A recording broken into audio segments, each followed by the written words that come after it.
All right. Hello, everyone, and welcome to day 2 of Slipper Camp, which also in many ways feels like day 11. This session is called How the Heck Online Labs, Art, Performance, Internships, etc. And we've assembled a team of folks who are going to offer some thoughts about moving courses online and remote that maybe we never intended to be either online or remote. I will say right up front, even though I'm not participating in this, that I am quite sure they do not have all of the answers. If you prefer to check out now, that's fine, we understand. So they're gonna be offering some ideas, and then we'll have at least a good 15 minutes to chat at the tail end of the presentation where people can offer some other ideas. But this is really just the beginning of some of these conversations that may need to happen for some folks who are in fields that they feel like may have more trouble moving to an online, high flex, whatever kind of environment. So with that, I am going to turn it over to Hannah, who is sort of project managing, I think, this little team, and let you guys handle it. In the meantime, I'll draw your attention to the chat at the bottom of your screen. We will have questions at the end, but you can also feel free to use the chat for just about anything during this presentation, and I'll try to keep an eye on it so we don't lose track of questions as they come in. All right, take it away. All right, so just to kick things off a little bit, we are exploring this question of how can these experiences that have been traditionally delivered face-to-face and have relied on that delivery method, how can those translate to online? And as Robin has already said, we are mostly not here to offer solutions, but to explore this question with the ACE framework in mind, especially this question of adaptability. But with that, I'm going to let Phil Lonergan take it away to start talking about art. Hey there. My name is Phil Lonergan. I teach sculpture in the art department and mixed media and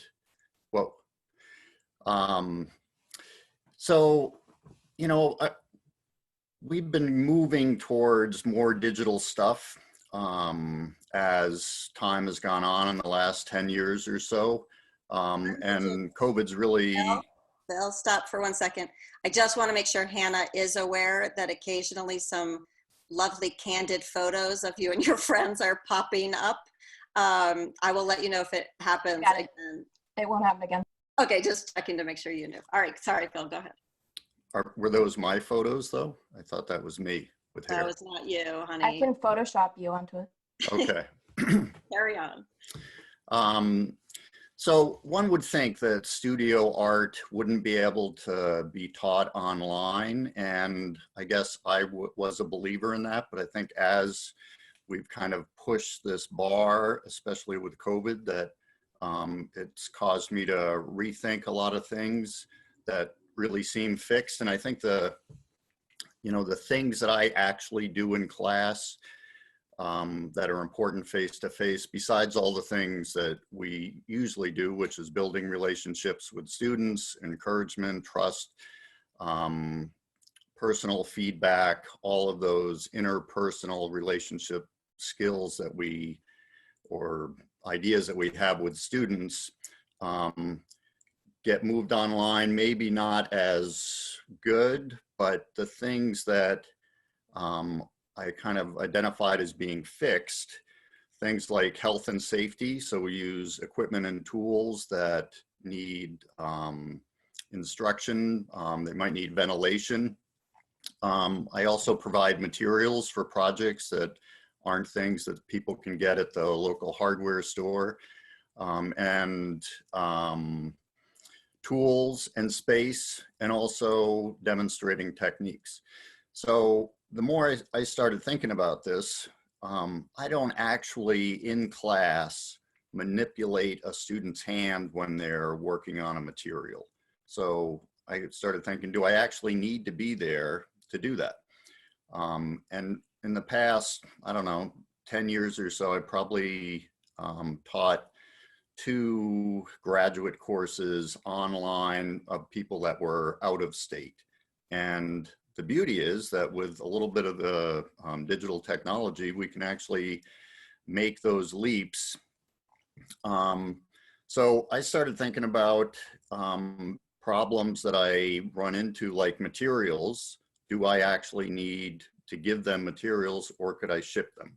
So I end up thinking that those things that seem like they were set in stone, that students actually had to show up, I could probably find solutions around that. And fundamentally, the difficulty for the students isn't that much different than what they're going to face in the field. So as a practitioner of art, what are my dilemmas that I confront? I need to find materials. I need to find safe ways to work. I need to teach myself things. And really, those are all skills that I'm trying to get my students to internalize and adapt. So I've got a couple of examples here where I've taken projects. One is this inflatable project, and in class, I would provide materials, space, some techniques, some tools, but there's nothing to say that I couldn't take and package up each student a little kit with materials. And this could be ramped up. Nick and I have also talked about, is it feasible to actually ship a small potter's wheel to students that has a returnable postage box that they end up shipping back?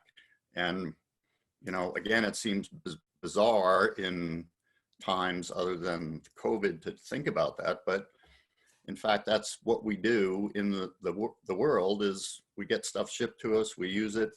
So the inflatable project is a pretty easy thing. There isn't health and safety involved with this one too much, but it can definitely be shipped. Students can do it in their living room.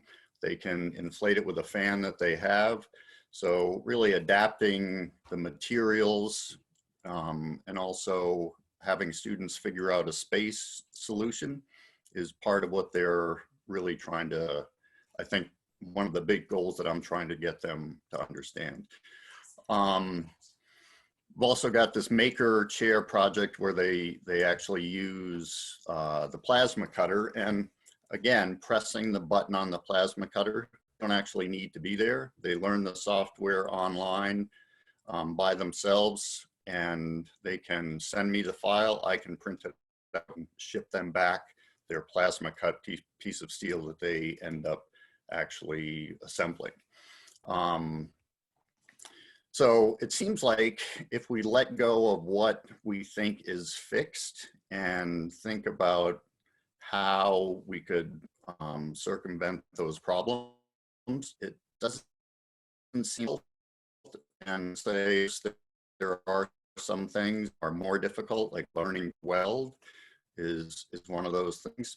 I think one of the things that's really helped in the studio class is that we've been doing, working on an open textbook last year or so, and most of the students' work ends up being on an ePort or Plymouth Create. So we've already kind of moved a lot of that in 3D and ceramics and multimedia to online and stuff. So all their projects get graded on their ePorts. They're essentially a website, which is exactly what we want them to bring to learn how to operate in the world as an artist, is in the open and presenting their work. So again, I go and I think about the main things I want students to learn: problem solving, conceptualization, and ideation. All those things take place in the student's brain. So it seems like with a little shift in the things that are what I thought would be fixed, I can probably still get those things to happen, I think. But again, I don't have all the answers.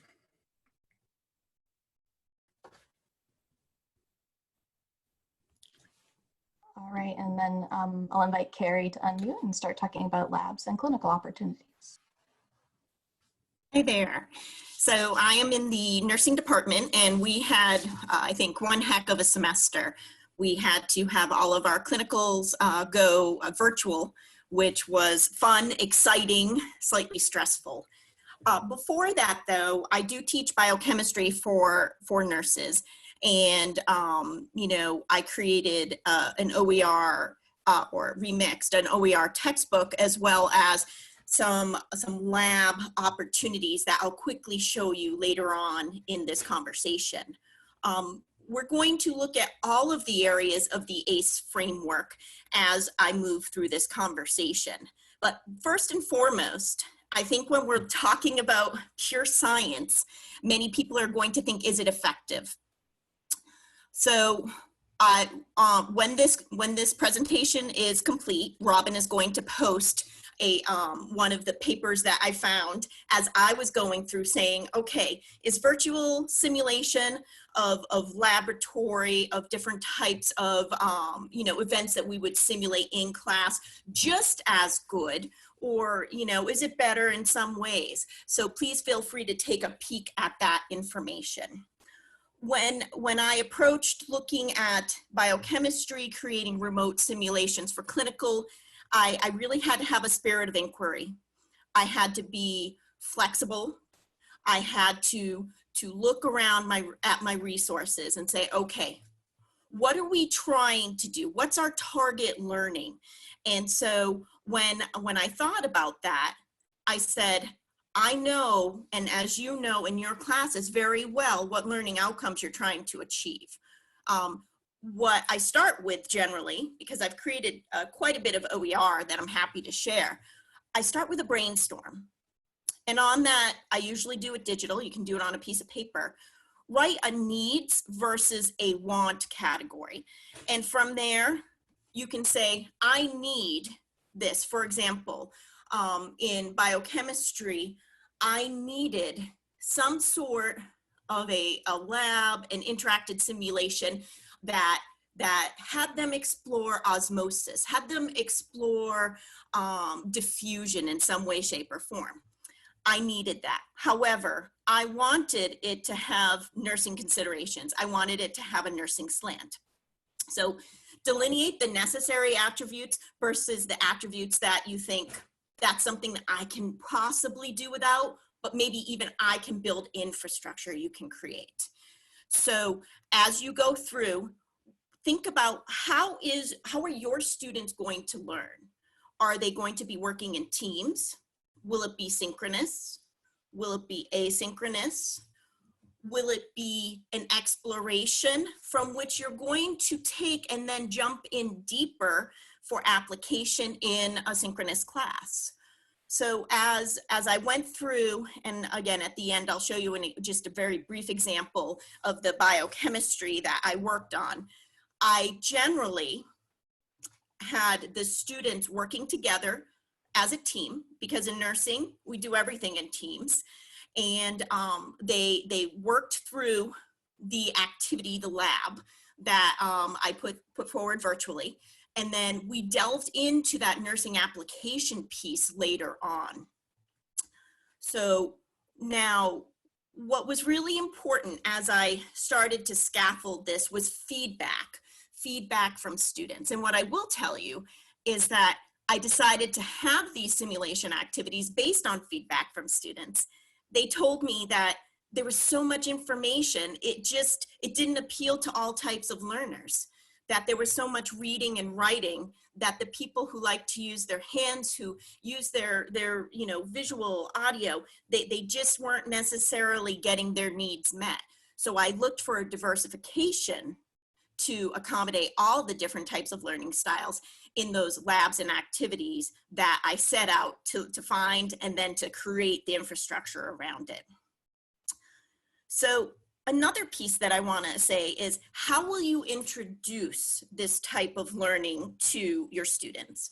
If your students have never done this, it can seem scary, uncomfortable, unknown, unsure. They've maybe always done it in an actual lab. And here, so my students, I was saying I was doing a presentation and they thought a picture of Boyd would be perfect for the background, because they do affiliate Boyd with a lot of the different laboratory sciences that they've explored. So the first time we did any sort of a virtual activity lab simulation, we did it together. We did it synchronously. We worked in teams. I floated around, and again, Zoom is great because you can have those little breakout rooms, and I just float from room to room, tried to problem solve, give them the ability, give them the knowledge, how to access it, what are they looking for, the directions clear, etc. And so as you go through, you can also stage the learning. So will you have a hybrid flipped classroom in some way, shape, or form? So for our activities that we did in biochemistry, we did scaffold it. There was some learning initially, so there was pre-learning. From there, they went in to do their activity, their simulation, and then we dove deeper into the knowledge, the application, the clinical reasoning behind what they were seeing and applying that to the body.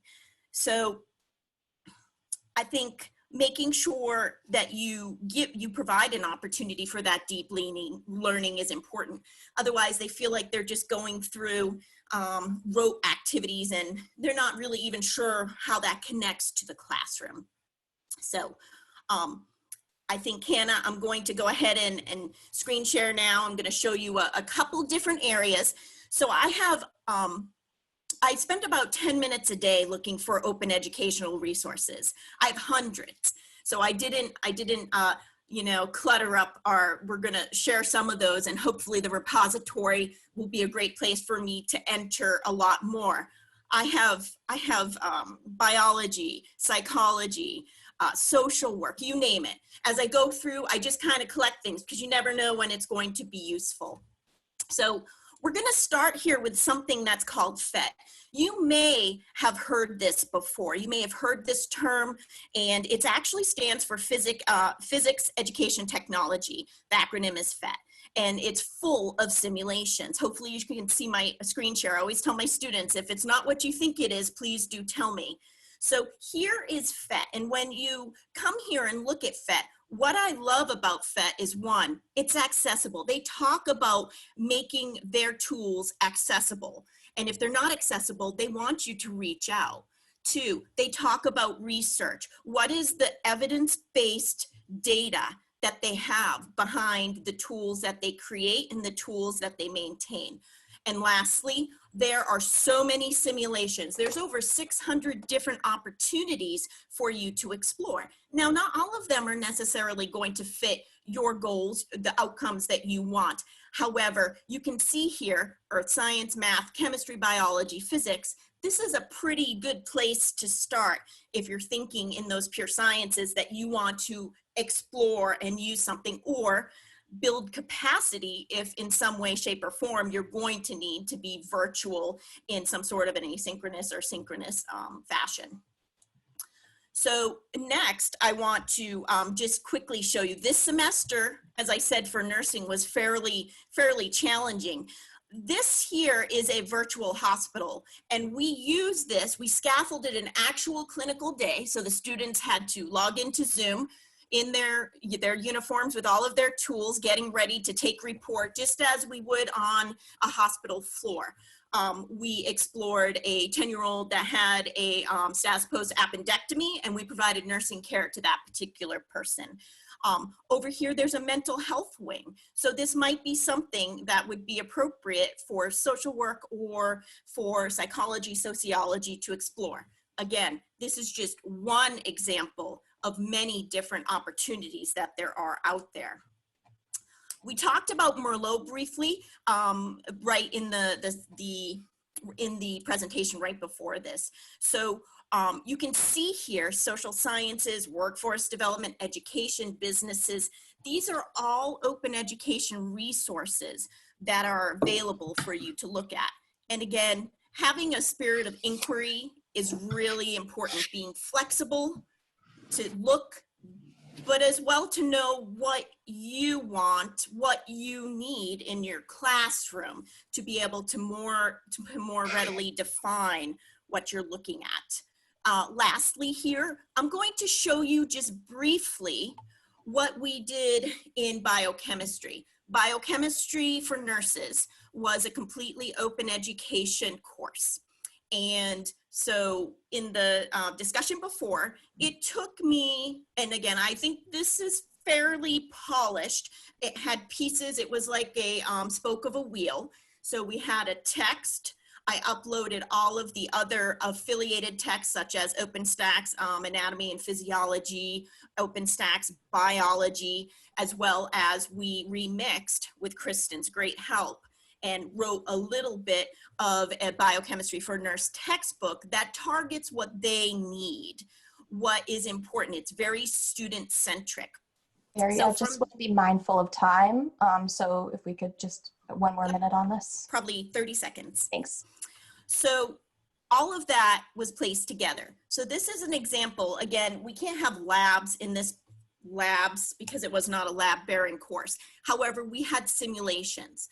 And so you can see here that these are the directions to it. And in multiple places, they can find what they need to do. For this particular simulation, we were learning about gas properties and they had to apply the knowledge. The last piece that I quickly want to say, because we need to move on, is that it's really important for you as the instructor to have a way for feedback to flow back very seamlessly when there's some sort of a technology glitch or problem. And then for you to be able to reach out to, let's say, Phet, and we had an issue with one of the Phet simulators, they fixed it within moments. So thank you, and I'm happy to answer any questions or to share any sort of resources that I have. All right, and then Leslie, I will invite you to talk about internships. Thanks. Great. Well, good morning, everyone.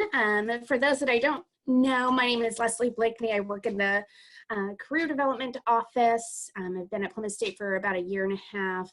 In kind of the next 5 minutes or so, going to talk about some of the changes and transitions and implications around kind of traditional in-person internships and what that can or should or will look like in the future, moving them virtually. Just a couple of kind of mindsets to kind of help set the stage. Some information that I'm going to share, I think really should influence both faculty that serve as instructor of record for internship courses, as well as those that are advising students who are going to be pursuing an internship, and consideration or the mindset to have if looking or trying to pursue a virtual internship. The other thing that I would say is virtual internships aren't new. However, obviously due to COVID-19, both in the spring semester and this summer, we've seen a huge increase, kind of really a rapid growth in either internships being canceled or being moved virtually. So we've certainly had that short-term impact, but are going to see a lot more of a longer-term impact in a variety of considerations that students, that employers, and that higher education are going to need to consider as it relates to what internship experiences will look like. Something we're hearing very clearly in our spaces, virtual internships are not going to go away, and this is actually a great opportunity to explore how do we create more meaningful opportunities in a virtual setting for that. When we look at the ACE framework, something that I was excited by early on is internships and virtual internships in particular are really hitting all 3 areas of the ACE framework. As you can imagine, from an adaptability standpoint, there has to be adaptation in what the responsibilities and tasks look like, needing to adapt the learning outcomes or the objectives of the internship, as well as is there an opportunity to shift more of this to project-based work, knowing that they're not going to be face-to-face or in person. When we look at the connection piece, one of the most critical factors when it comes to virtual internships is ensuring that the intern remains connected, that they are having that personal communication and connection to their internship supervisor and their site. And in particular, if they're part of an internship program where there are other interns, they have that connection. So ensuring we're looking at the factors of feedback, how performance is being monitored, and how their progress on their responsibilities and their projects are being reviewed and whatnot. The last piece is equity.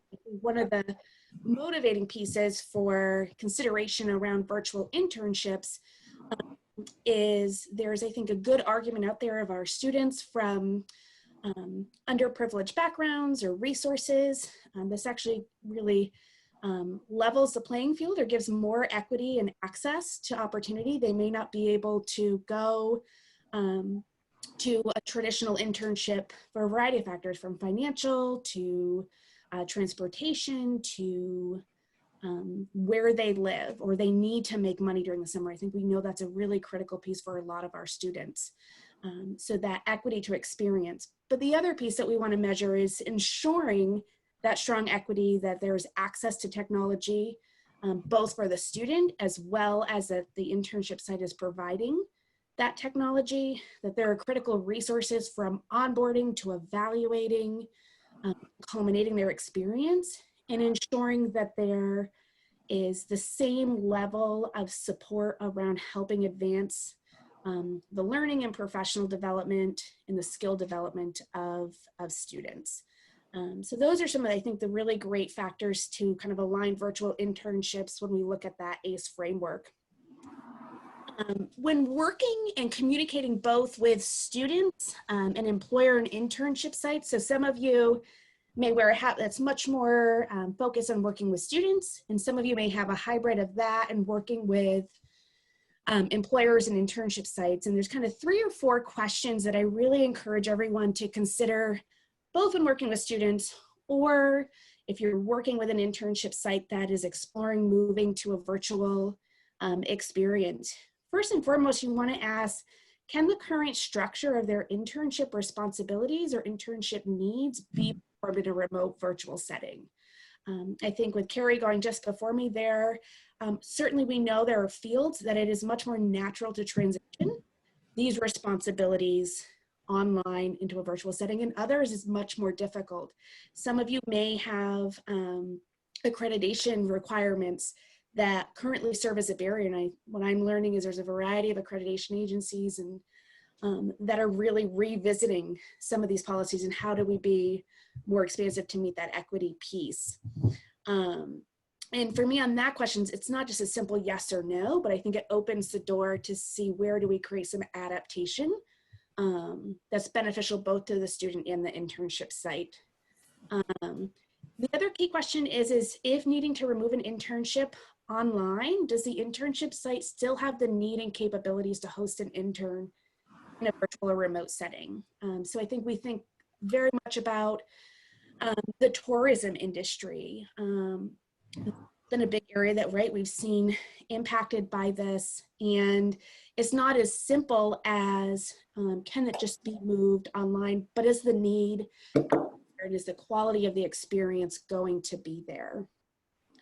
And then lastly, and kind of more broadly to this, is looking at, okay, so maybe the current structure of their internship can't transition online, or you know, the ease of just making that transition isn't feasible. So really the other question is there an opportunity to shift what the internship experience looks like?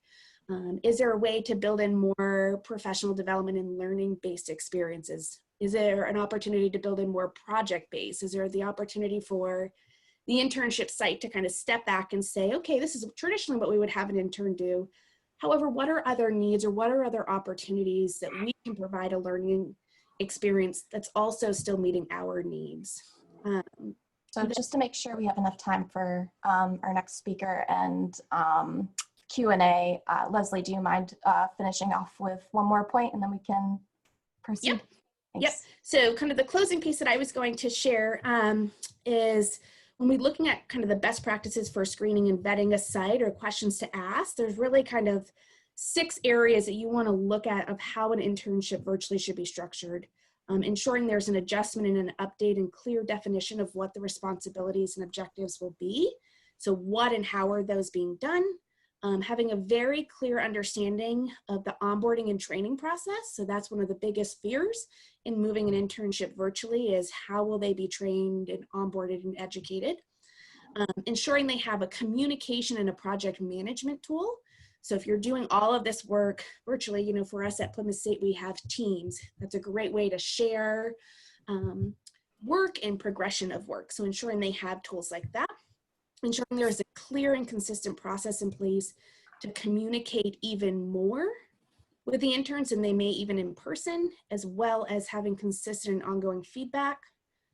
Setting expectations around time management and flexibility of when tasks and responsibilities are going to get done, knowing that some can be done more quickly versus others may take longer, and building in ample time for professional development, learning, and mentorship.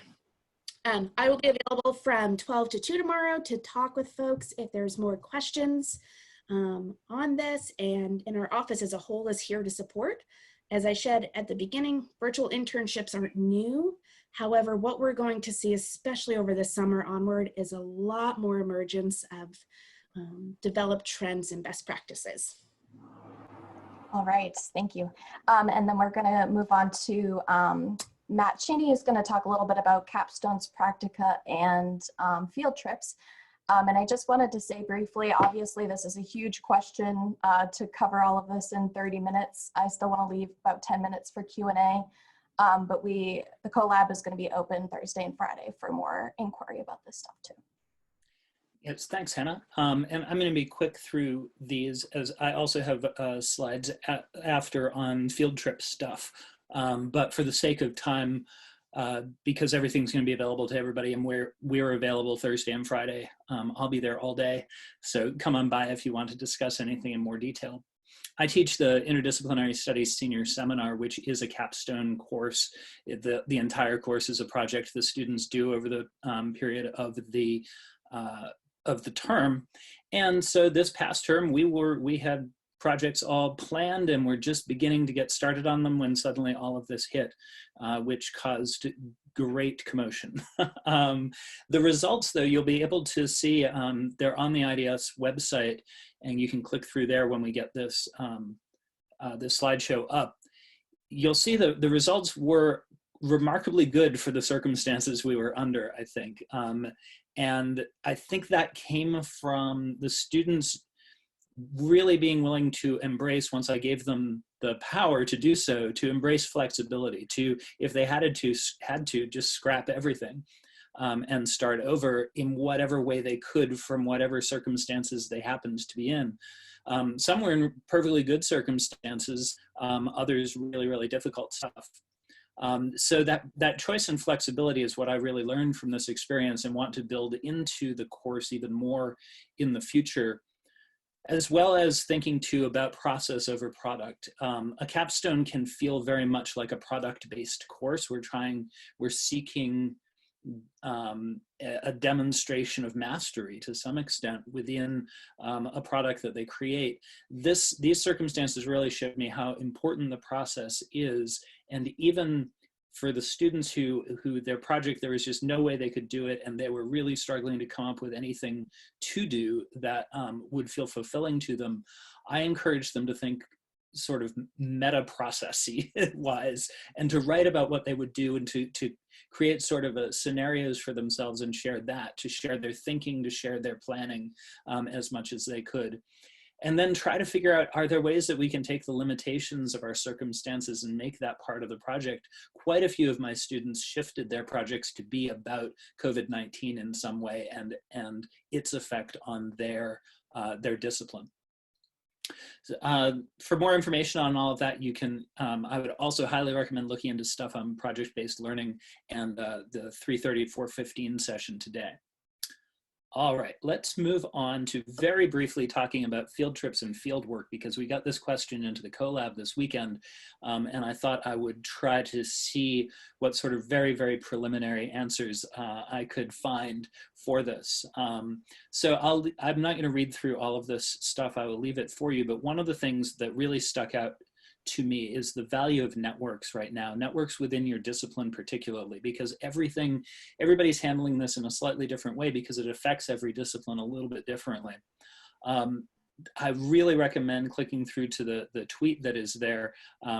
Someone had asked land managers and field scientists just what was the effect on their work right now. And she got lots of replies, like 80 replies. And some of them are very exciting, people finding creative ways to go through with things, but a lot of it's really devastating. It's grants being ended, it's people's years and years of research being stuck and stopped, and all of that. It was sobering reading.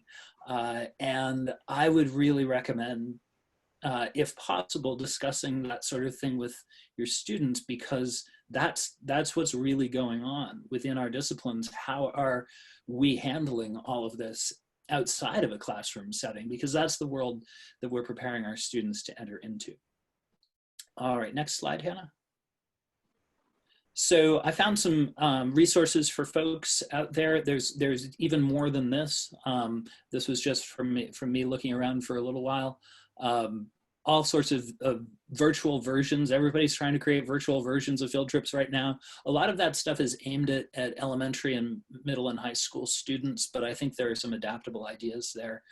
There are a few things for college level and even graduate level things in there. The first one I put on there, the petroleum geoscience, is actually a graduate course in England. So people are making do, they're doing their best with what they can. But I think we really have to admit this is really, really hard. All right, and we'd love to open up the floor for Q&A. Robin might have caught some in the chat, so if you'd like to. I have one question for Leslie about spring canceled internships. Can you just give us a rundown, Leslie, on how did it go for students who were in the field in internships in the spring? And did anything creative emerge from that, or just carnage? And what was the situation with internships so far? Great question. I would say we don't have a full pulse of what happened. I know we had roughly, it was close to 300 students that were out in internships for academic credit. So that doesn't even represent students who were doing independent internships, not for credit. Ultimately, what we had done was provide some preliminary recommendations around how to even transition internships remotely. Academic affairs was very critical in sharing the flexibility on how we shifted the type of work students were doing, especially if they weren't going to meet their number of hours. I mean, we definitely have a handful of students that we're aware of right now where faculty have sought out some insight from us that are either taking incompletes or going to complete their opportunities in a different way. We have a student who could only do 6 of her 12 credit hours because the internship got canceled. So I'm imagining in the next couple of weeks we're gonna hear more. I think some, if they had the technology and the platforms, it was much easier to move those. I think our students that were in 6+ credit hours of internships, especially if those equivocate to 40 hours per credit, probably had bigger implications. Love to invite anybody to come on mic if they have a question for our group.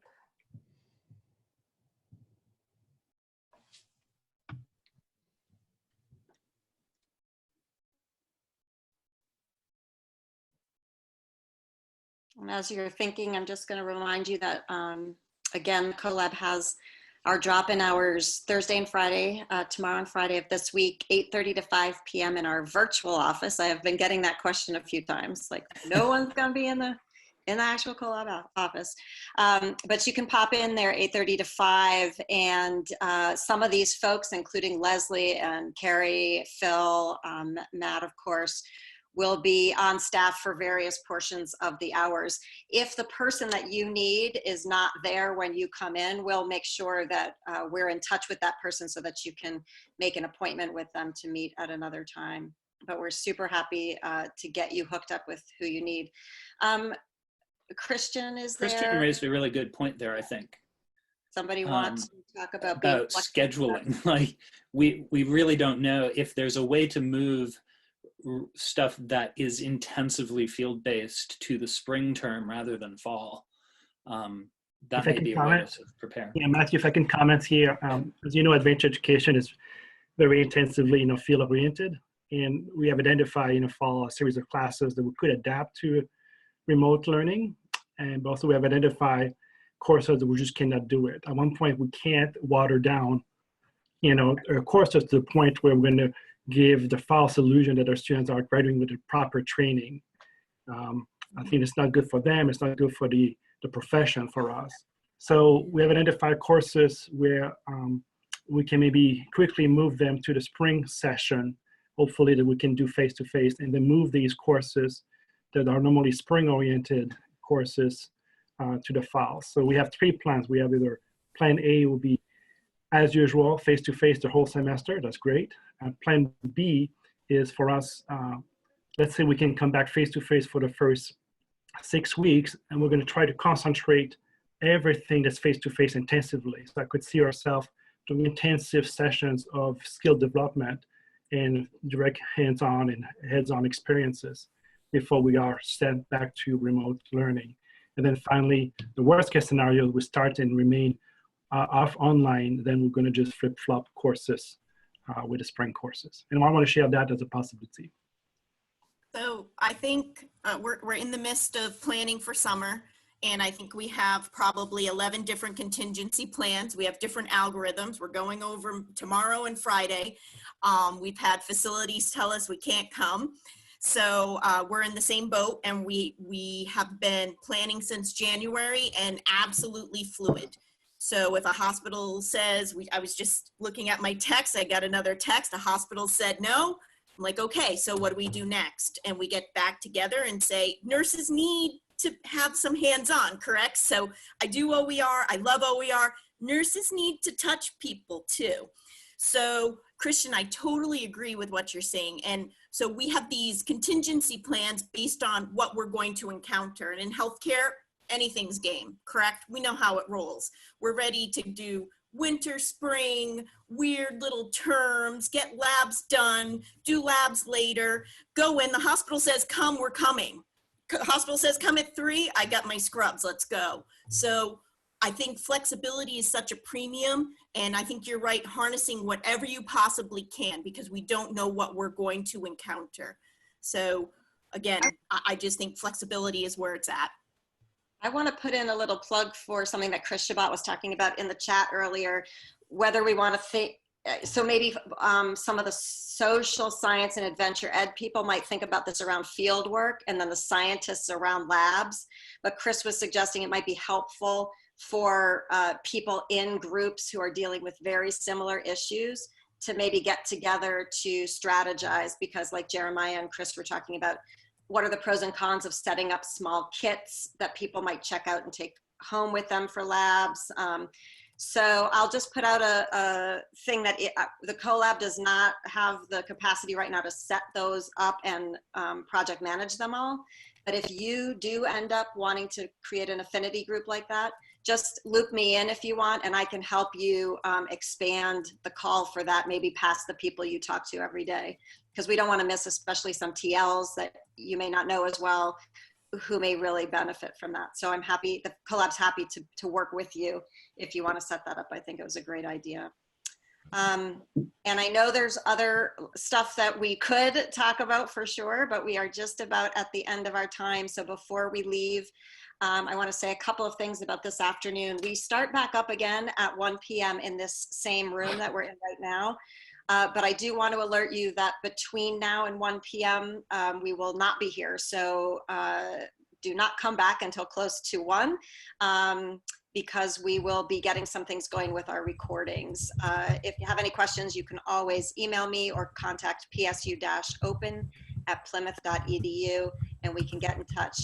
Chris Shabbat is asking, what's the best way to set up these small groups? My suggestion is if you can just find somebody who doesn't mind being the point person or coordinator. All you really have to do is in some ways let me know that. I can send an all faculty email saying, Chris Shabbat is creating a group. Give me a little blurb about what you're going to focus on, and I can have people get in touch with you to set meetings. ironically, it's a pretty good time for people to get together, because even though people are busy and they don't want to give up their summers, mostly they have a little more flexibility because they're not jetting off to, you know, the Pacific Northwest, and they're not, you know, running a million classes all the time. Carrie's like, yes, I am, but some of you aren't.